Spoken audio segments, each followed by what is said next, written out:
नमस्कार, इस खास बुलेटिन में आपका स्वागत है। मैं हूं Ruchi Sharma.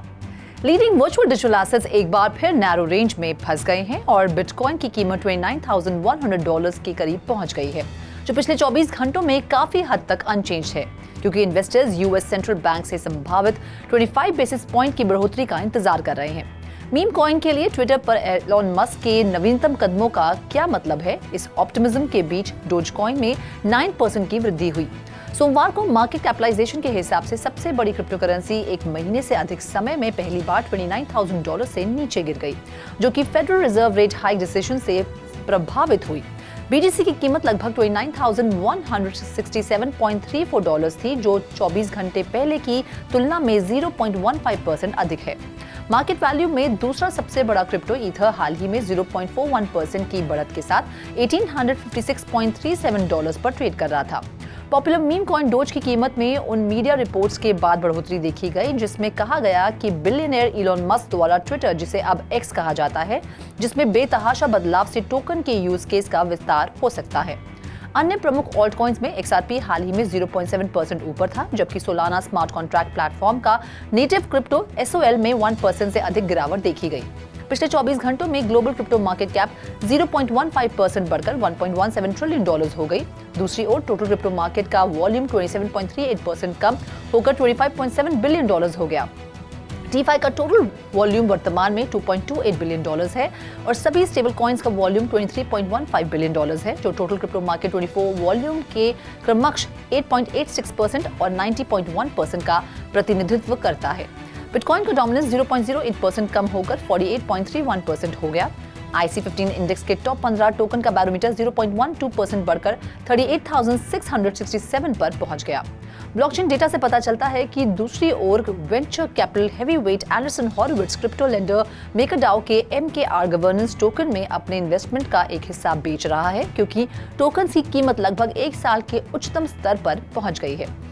Ethereum blockchain monitoring website एथस्कैन के अनुसार MKR के लगभग $7 मिलियन गुरुवार देर रात A16Z के क्रिप्टो वॉलेट से एक नए बनाए गए एड्रेस पर ट्रांसफर किए गए थे। स्पेन के सबसे बड़े प्राइवेट बैंक ANG बैंक ने यूरोपियन कंट्री के डिजिटल एसेट सेक्टर में विकास के एक नए युग की शुरुआत करते हुए एक अभूतपूर्व क्रिप्टो करेंसी इन्वेस्टमेंट फंड की स्थापना की है। यूरोपा प्रेस का कहना है कि नेशनल सिक्योरिटीज मार्केट कमीशन के साथ फंड के ब्रोशर को सफलतापूर्वक रजिस्टर करने के बाद ANG इस नोवेल इन्वेस्टमेंट प्रोडक्ट को लॉन्च करने की तैयारी कर रहा है, जो स्पेन में अपनी तरह का पहला प्रोडक्ट है। ये निर्णय तब आया है जब बैंक ने क्रिप्टो करेंसी इन्वेस्टमेंट को लेकर अपने कस्टमर्स में भारी उत्साह देखा है। ANG विश्वासपूर्वक दावा करता है कि सुरक्षित और बेटर रेगुलेटेड इन्वेस्टमेंट प्रोडक्ट्स की बदौलत इन इन्वेस्टमेंट्स को अधिक दक्षता और नियंत्रण के साथ प्रसारित किया जा सकता है। एक्सी इन्फिनिटी के क्रिएटर स्काई मेविस ने NFT कलेक्शन साइबरकॉन्ग्स के साथ कोलैबोरेशन की घोषणा की है, जो ब्लॉकचेन गेम के कुछ खिलाड़ियों को डिजिटल एसेट से पुरस्कृत करेगा। कोलैबोरेशन के हिस्से के रूप में जेनकाई नामक एक नया NFT कलेक्शन 27 जुलाई को जारी किया जाएगा, जिसमें स्काई मेविस की रॉनन चेन पर बनाए गए कुछ टोकन भी शामिल हैं। 20,000 टोकन की टोटल अमाउंट में से 4,000 टोकन स्काई मेविस के in house NFT marketplace Mavis market के माध्यम से रॉनन पर अवेलेबल होंगे। एनीमे इंस्पायर्ड कलेक्शन साइबरकॉन्ग्स ब्रांड की अगली रिलीज है। Talos institutional focus crypto currency exchange EDX markets ने अपने ऑर्डर और एग्जीक्यूशन मैनेजमेंट सिस्टम को एकीकृत करने के लिए एक इंस्टीट्यूशनल ट्रेडिंग टेक्नोलॉजी वेंडर के साथ मिलकर काम किया है। ये कदम EDXM यूजर्स को लिक्विडिटी वेन्यूज और ट्रेडिंग टूल्स के एक बड़े सिलेक्शन तक पहुंच प्रदान करता है, जिसमें टैलोस 40 से अधिक प्रोवाइडर्स के अपने नेटवर्क तक पहुंच प्रदान करता है, जिसमें top tier exchanges, custodians, OTC desk और मार्केट मेकर्स शामिल हैं। EDXM, जो जून में शुरू हुआ, नॉन कस्टोडियल एक्सचेंज के रूप में काम करते समय स्थापित फाइनेंस रूल्स का उपयोग करने का वादा करता है। एक चाइनीज सैटेलाइट ब्लॉकचेन इमेजिंग और स्क्रीनिंग सिस्टम की ऑर्बिट करने वाला दुनिया का पहला सैटेलाइट बन गया है। रेड स्टार न्यूज के अनुसार टियान स्टार एरा 16 को 22 जुलाई को चाइना जिक्वान सैटेलाइट लॉन्च सेंटर से सफलतापूर्वक ऑर्बिट में लॉन्च किया गया था। Nation star aerospace technology company द्वारा डेवलप्ड सैटेलाइट में एक visual blockchain on orbit certificate storage system शामिल है, जिसे ADA चेन कहा जाता है, जिसे नेशन स्टार ने इन हाउस बनाया। ADA चेन सैटेलाइट का लक्ष्य precision agriculture, water resources management, mineral resource investigation, environmental monitoring और इमरजेंसी सेफ्टी के लिए रिच स्पेक्ट्रल इंफॉर्मेशन प्राप्त करना है। इसके मिशन में on orbit visual blockchain multi signature authentication, video visual broadcasting और on orbit visual remote sensing data storage certification confirmation शामिल है। ब्लॉकचेन टेक्नोलॉजी सैटेलाइट इमेजिंग में हाई स्पेशल, स्पेक्ट्रल और टेम्पोरल रेजोल्यूशन प्राप्त करने में मदद करेगी। बिटकॉइन इन्वेस्टमेंट प्रोडक्ट्स में पिछले हफ्ते $13 मिलियन का आउटफ्लो हुआ, जो दर्शाता है कि इन्वेस्टर्स पिछले मैसिव इन्फ्लोज के बावजूद इथेरियम और रिपल की XRP जैसी छोटी क्रिप्टो करेंसी में शिफ्ट हो गए हैं। पिछले 4 हफ्तों में $742 मिलियन के इन्फ्लोज की तुलना में डिजिटल एसेट फंड्स में $6.5 मिलियन का वीकली आउटफ्लो हुआ। BTC इन्वेस्टर्स के पॉजिटिव न्यूज न मिलने के कारण ये प्रवृत्ति उलट गई। ब्लैकरॉक ने 15 जून को spot BTC exchange traded fund के लिए आवेदन किया और प्रतिस्पर्धियों ने आवेदन रिन्यू किया। इस खबर ने इन्वेस्टर्स को अक्टूबर 2021 के बाद से सबसे तेजी गति से BTC फोकस इन्वेस्टमेंट फंड में इन्वेस्ट करने के लिए प्रेरित किया। SEC पर XRP की अदालती जीत ने BTC की कीमत को सालाना उच्चतम स्तर पर पहुंचा दिया, लेकिन ये जल्द ही $30,000 से नीचे आ गई।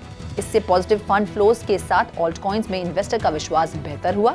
ETC फोकस इन्वेस्टमेंट प्रोडक्ट्स में सभी क्रिप्टो करेंसी के बीच सबसे बड़ा इन्फ्लो हुआ, कुल $6.6 मिलियन का।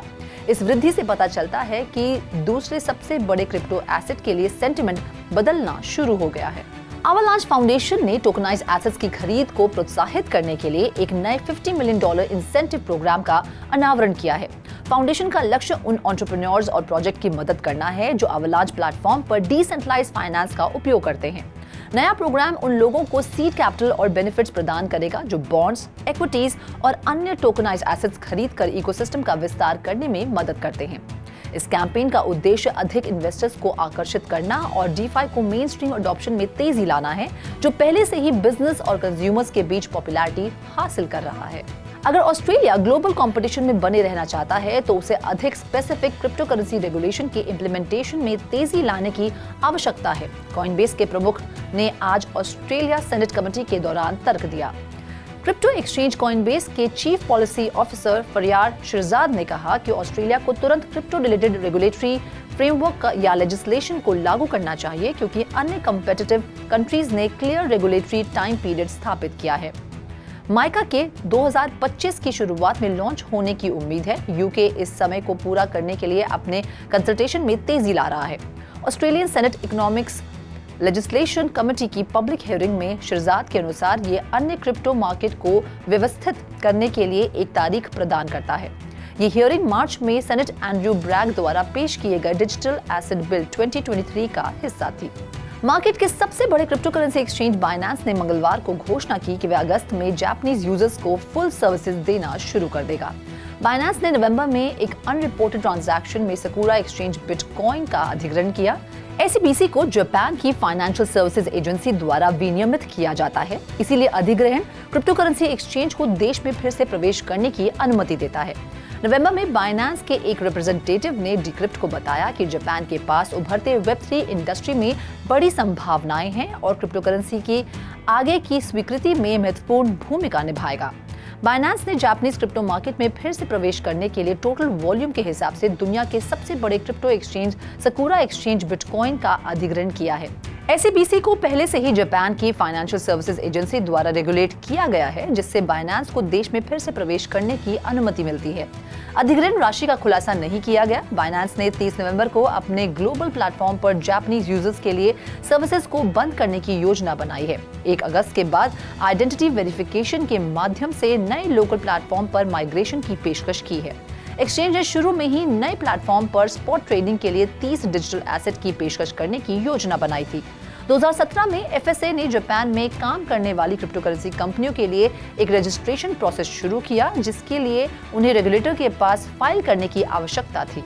Middle eastern crypto currency exchange rain ने मंगलवार को घोषणा की कि उसकी अबू धाबी ब्रांच को यूनाइटेड अरब एमिरेट्स में क्लाइंट को वर्चुअल एसेट ब्रोकरेज और कस्टडी सर्विसेज प्रदान करने का लाइसेंस दिया गया है। बहरीन में स्थित और कॉइनबेस द्वारा फंडेड रेन ने कहा कि Abu Dhabi global market financial free zone में उसकी कंपनी अब UAE में इंस्टीट्यूशनल और कुछ रिटेल क्लाइंट्स को वर्चुअल एसेट्स खरीदने, बेचने और स्टोर करने की अनुमति देगी। मंगलवार को एक इंटरव्यू में को फाउंडर यहिया बदावी के अनुसार रेन यूएई में एक बैंक अकाउंट्स खोलने में भी सक्षम होगा और लोकल पेमेंट नेटवर्क का उपयोग करते समय क्लाइंट्स को अपने खुद के अकाउंट्स में फंड जमा करने की अनुमति देगा। इस खास बुलेटिन में फिलहाल इतना ही। आप देखते रहिए 3.2 और ज्यादा इन्फॉर्मेशन और स्टोरीज के लिए लॉग ऑन करें हमारी वेबसाइट www.3worldstv.io पर या फिर QR कोड को स्कैन करें।